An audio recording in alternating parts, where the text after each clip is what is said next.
Good morning, good afternoon, good evening. Welcome to Inside the Cubicle, brought to you by Brighter Monday Uganda. I know, it has been a while.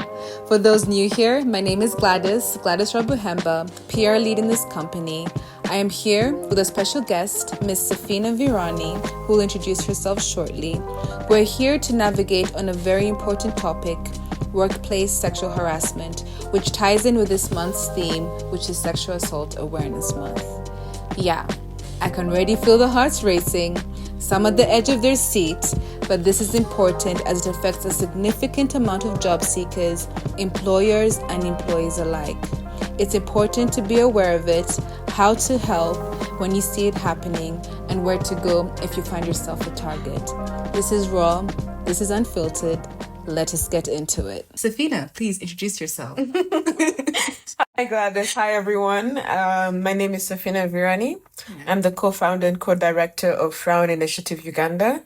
At Frown, we provide legal, medical, and psychological assistance to victims of sexual violence.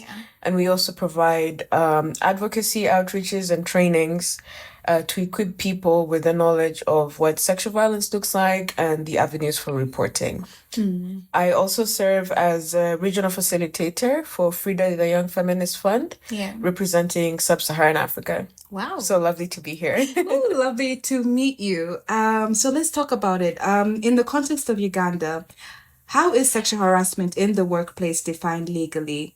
And what are some cultural or societal factors that influence its prevalence? So sexual harassment it's the same all throughout, whether it's in the workplace or in the streets or in school.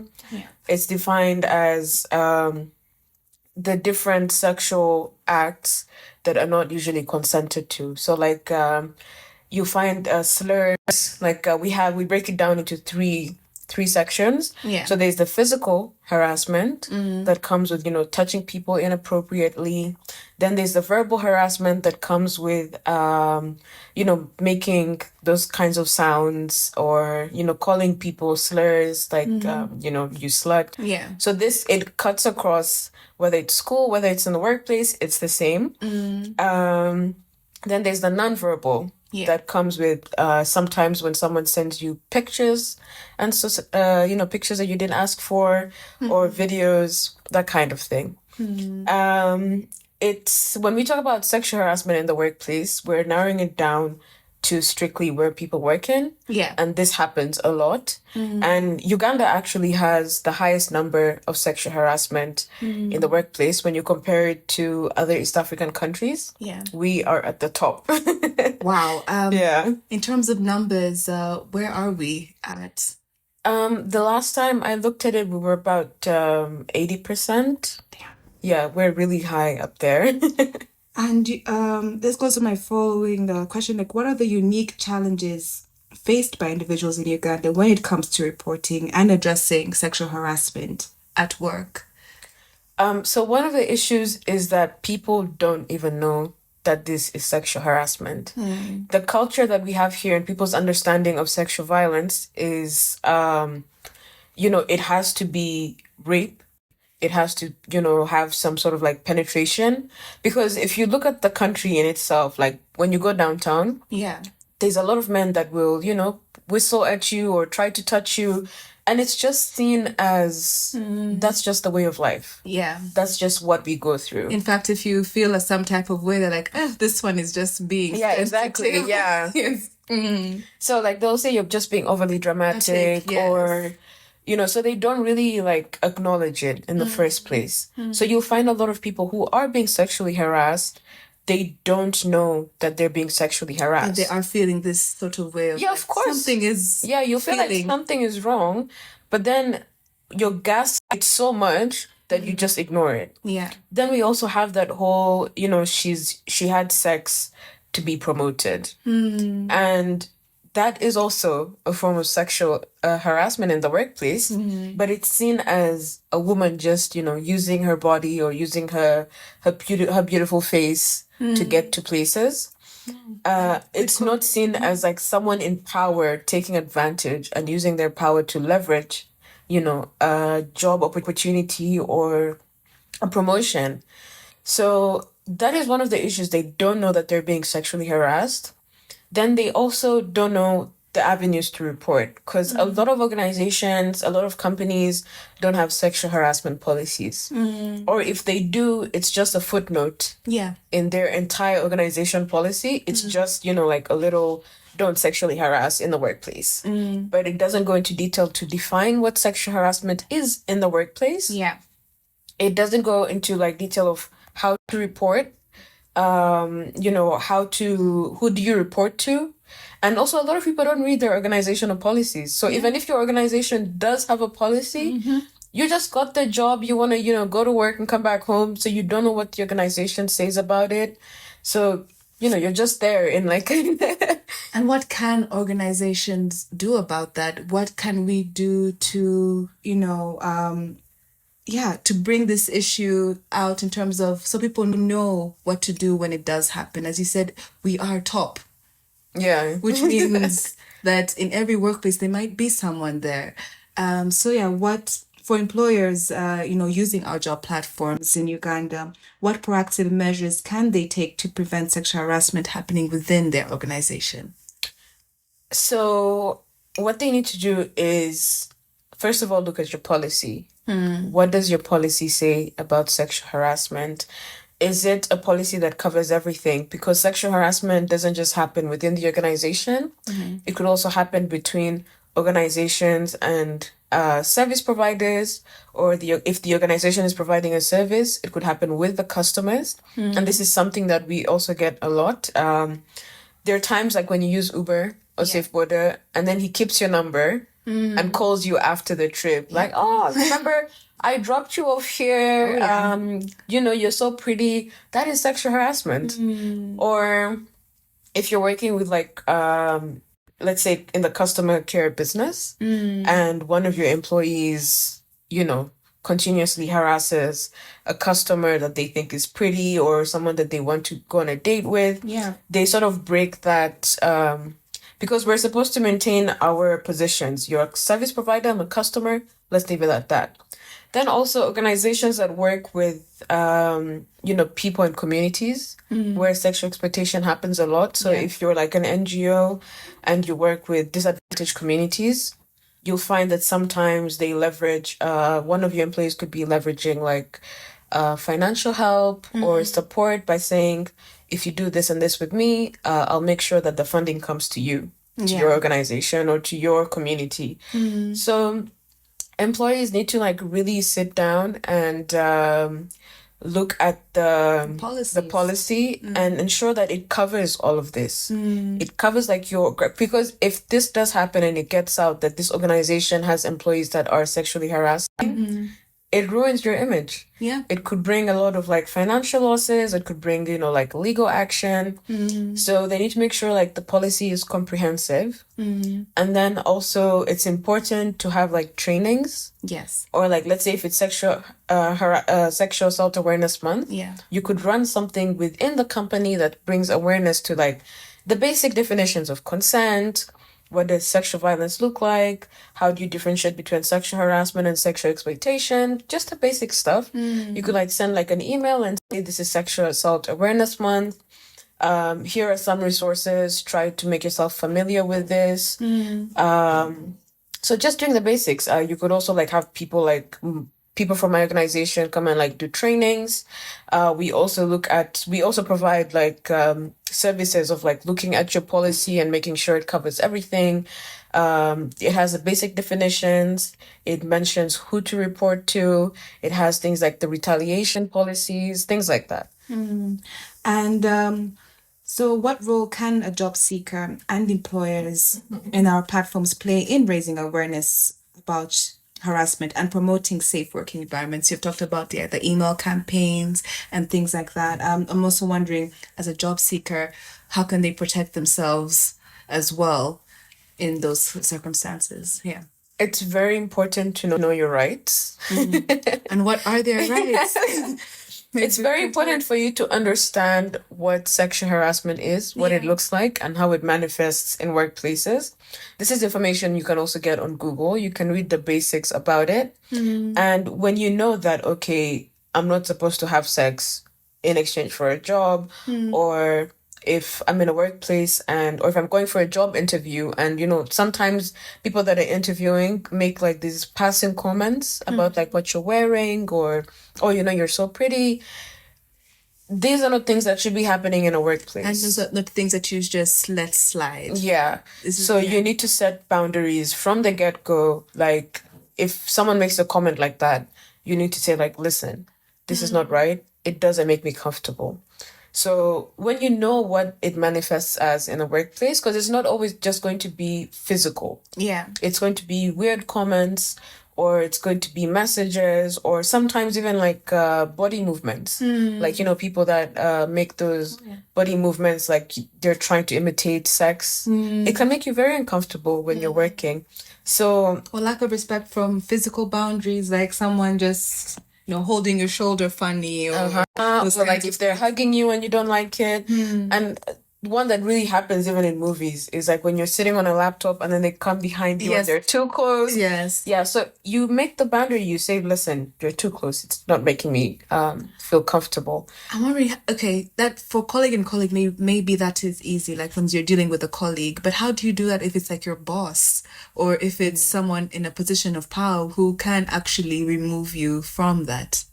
So that's why we try to advocate heavily on having these policies in place, because they'll help you know who to report to. Yeah. Some companies have someone specific for these kinds of issues.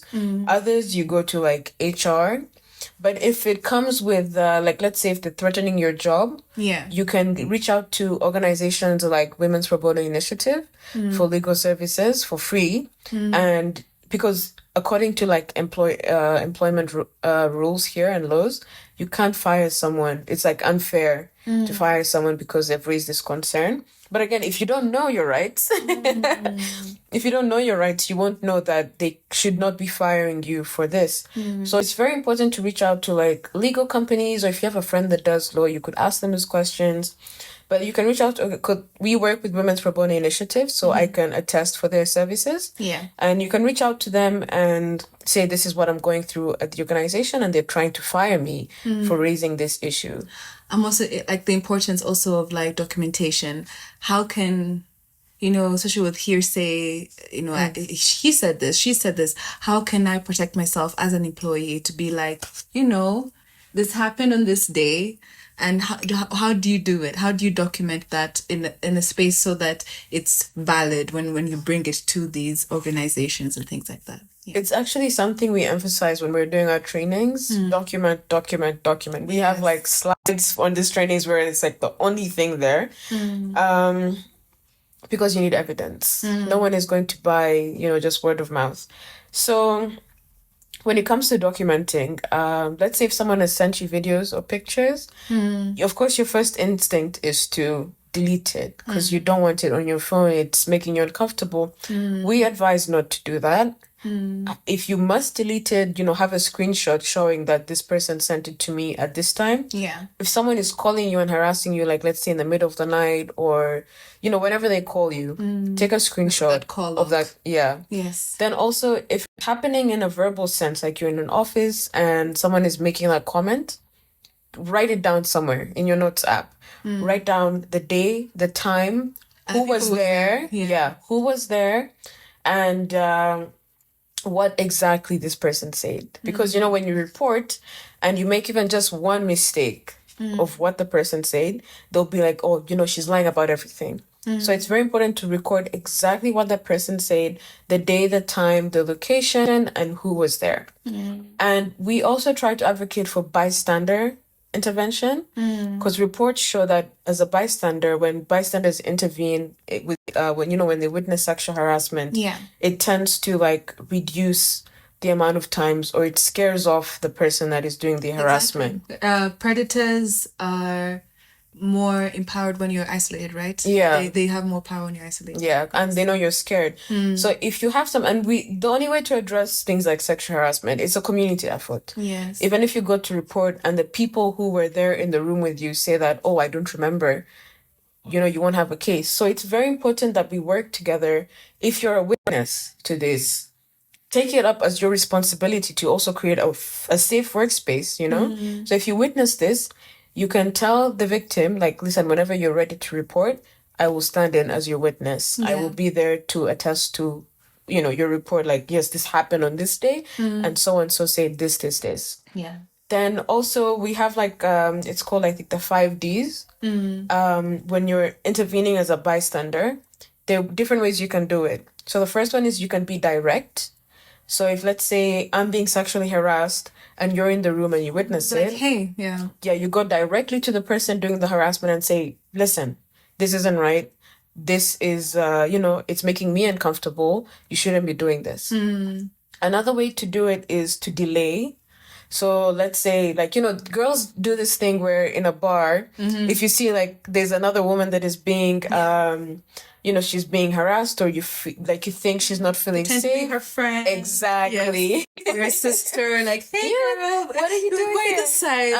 Yes. Yeah. Yes. Yeah, so you can do that. So it sort of like delays, like, let's see if she's trying to leave, but she's scared to leave because there's a guy at the door, so you can go with her and, like, try to delay. So sexual harassers get tired at some point, so they'll leave. Then you could also distract. So if it's like in an office or something and you see it happen, but because sometimes you're scared to call out the person directly. So you create a distraction. You could like drop something and, like, oh my goodness, I'm so sorry. Let me pick this up. Or you could come into the conversation and talk about something else. Like, oh yeah, have you written that report, or I need this signed, I need this document, or something like that, to distract and sort of shift the conversation away. Well, I think we normally do as girls, that laugh. As you're stepping. Oh, like, that's cool. Yeah, that's so funny. Do you think, like, you say like, oh, yeah. Safina, I have something to do. Can you please come help me? Yes. Yes. And then you could also delegate. If you're scared of approaching this person, like you said, it could be your boss, and you're scared of calling them out, but you're seeing they're sexually harassing one of your colleagues. Yeah. You could go to someone that has equal level power, or like someone in HR, and be like, this is happening. Do you think you could step in and, step in, because I'm too scared to do it. So you delegate it to someone else to come and help you. It's very, like, when you're addressing sexual harassment, as a victim or as someone in the workplace, it's always important to have a sort of community. Yes. So bystander intervention is very necessary, and it's very important. Yes. If you're uncomfortable reporting to HR or any member of staff, where can one turn to? Which organizations? A list of like places they can go to, and they know that they're being heard, and something will come from that. As far as I know, Frauen is the only organization that focuses strictly on sexual violence, but there's all other kinds of forms of violence that could be happening in the workspace. Sometimes it could get physical. So what you can do is, we have a resource bank. Yeah. We created a resource bank with Minority Africa, and it's basically a website that has a list of organizations that work in different fields. Yes. But in terms of sexual harassment, honestly, the only organization that I know that focuses strictly on this is Frauen. Is Frauen. Yeah. But if you need like legal advice, there are other organizations as well, like Women's Pro Bono Initiative or FIDA. They do, they'll help you with like legal questions and legal representation. But also have friends. Yeah. In the organization you're working with, have someone that you can talk to, that you can rely on. Because sometimes you're not ready to tell a big organization because you're scared they might push you to make a report, and this is something you're not ready for. So you can share with your friends, and they could help you with bystander interventions in case they see it again or they witness it. Then they can step in. But sexual harassment in the workplace really affects productivity. Yeah. And you have like huge turnovers, most especially for women. So you need to also get like mental help, because it could lead to, PTSD, it could stress-related issues, you won't sleep. It's also important to know, because sometimes it's not HR that you can report to, if HR is the one that's harassing you. So always, like, maybe your supervisor, or, you know, the manager, someone that you can Comfortable. yeah, and we also recommend that organizations have two methods on how they deal with sexual harassment. So there's the informal method where it doesn't really necessarily have to get all legal and, you know, we're going to sue you or we're going to fire you. Sometimes there are some interventions where you can have a sit down and be like let's say if it's a comment. Like you're in the office and then this guy makes a comment like, oh my goodness, that dress really brings your ass out. Yeah. You know? It makes everyone feel uncomfortable, not just you. Everyone in the office is like, oh my goodness, you know? What was that? Yeah. So you don't necessarily have to get all serious and, you know, you go to HR and have this person fired because you're scared if they'll even be fired in the first place. Yeah. So you can have a sit down with like people, let's say if you work in like a finance department, you can speak to your other colleagues and say, this made me comfortable. How did you feel about this? And then you all sit down and have an intervention for this person. And you say, comments like that should not be happening in the workplace. You're making people uncomfortable. One thing that we like to say as an organization is, because, you know, people say, I'm not sure, like, they'll always ask this question in trainings. What if I want to compliment someone? You know, what if I want to say it as a compliment and I don't mean to harass them? Yeah. So the one line that we always say is, don't make a compliment that you would not make to your mom. So if you want to genuinely compliment someone in the workspace, think about your compliment first and say, is this something I would say to my mom?